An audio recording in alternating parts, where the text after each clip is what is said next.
Sorotan lain, sekitar 4.000 paket bahan pokok bagi warga terdampak COVID-19 dari Pemprov Jawa Barat kini masih berada di Balai Rakyat Sukmajaya Depok. Kepala Kantor Pos Kota Depok, Diki Hendrawansyah menyatakan pihaknya masih menunggu arahan dari Satgas Pemprov Jawa Barat. PT Pos Kota Depok, Jawa Barat membantah 4.000 paket bahan pokok yang masih tersimpan di gudang sebagai paket yang terbengkalai didistribusikan. PT Pos yang ditunjuk sebagai pendistribusi bantuan berdalih barang yang belum didistribusikan merupakan barang retur.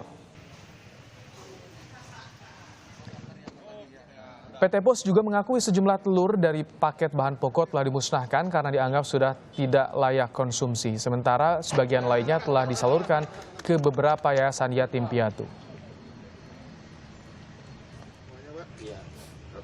Informasi terkini dari paket bahan pokok yang masih menumpuk di Depok, Jawa Barat akan disampaikan jurnalis Kompas TV, Tifal Solesa. Tifal, ada 4.000 paket sembako yang belum didistribusikan bagi warga terdampak COVID-19 di Depok, Jawa Barat. Ini jumlahnya lebih dari daftar penerima atau seperti apa sehingga bisa menumpuk seperti ini? Ini mau coba saya konfirmasi langsung kepada pihak pengelola ataupun juga ya. Posisi saya berada saat ini berada di kantor pos Sentosa Jawa Barat yang kami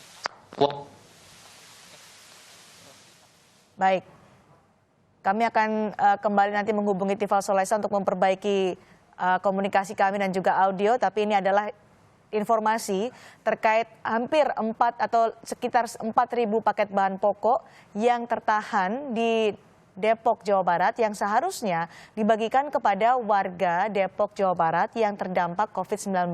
Bantuan ini berasal dari pemerintah Provinsi Jawa Barat, namun hingga saat ini masih belum dibagikan hingga membusuk. Dan PT Pos juga mengakui ada sejumlah telur dari paket bahan pokok yang telah dimusnahkan karena dianggap tidak layak konsumsi. Sementara sebagian lainnya sudah disalurkan ke beberapa yayasan yatim piatu. Jurnalis Kompas TV Tifal Solesa akan melaporkan secara langsung bagaimana kondisi di sana. Tifal, silakan.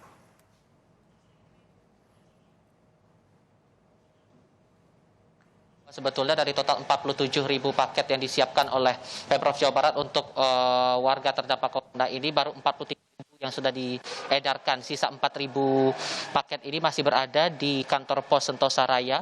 Persisnya berada di kawasan Depok, Jawa Barat. Dan saya coba konfirmasi 4.000 paket ini kondisinya seperti apa, kenapa masih berada di kantor pos dan belum diedarkan, dan bagaimana sebetulnya distribusi yang dilakukan untuk penerima atau kepada para penerima bantuan ini. Saya konfirmasi hal ini kepada Bapak Diki Hendrawansyah selaku Kepala Pos Sentosa Raya Depok, Jawa Barat.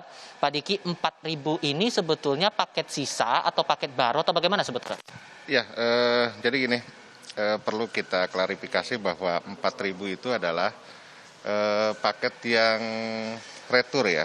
Yang retur pada saat pendistribusian, si alamat itu ditemukan meninggal tanpa ahli waris, terus dipindah alamat, tidak dikenal maupun double bantuan. Mungkin itu maka tersisalah sekitar 4.256. Oke, 4.256 itu sisa dari awal pertama kali diedarkan bantuan sosial dari kapan itu, Pak? Dari bulan April itu pertama DTKS sekitar 10.000 lebih, dilanjutkan oleh non DTKS di bulan Mei sekitar 37.000, jadi total itu hampir 48.000. Jadi dari 48.000 itu alhamdulillah sudah terdistribusikan sekitar 43 sampai 44.000.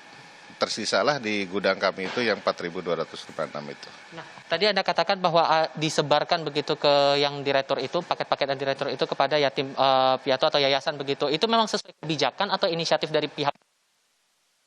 Jadi gini, kami itu diberi kerja oleh tim Satgas gugus COVID-19 Pemprov Jabar, yang mana bahwa semuanya ada aturan, ada SOP-nya dan sebagainya.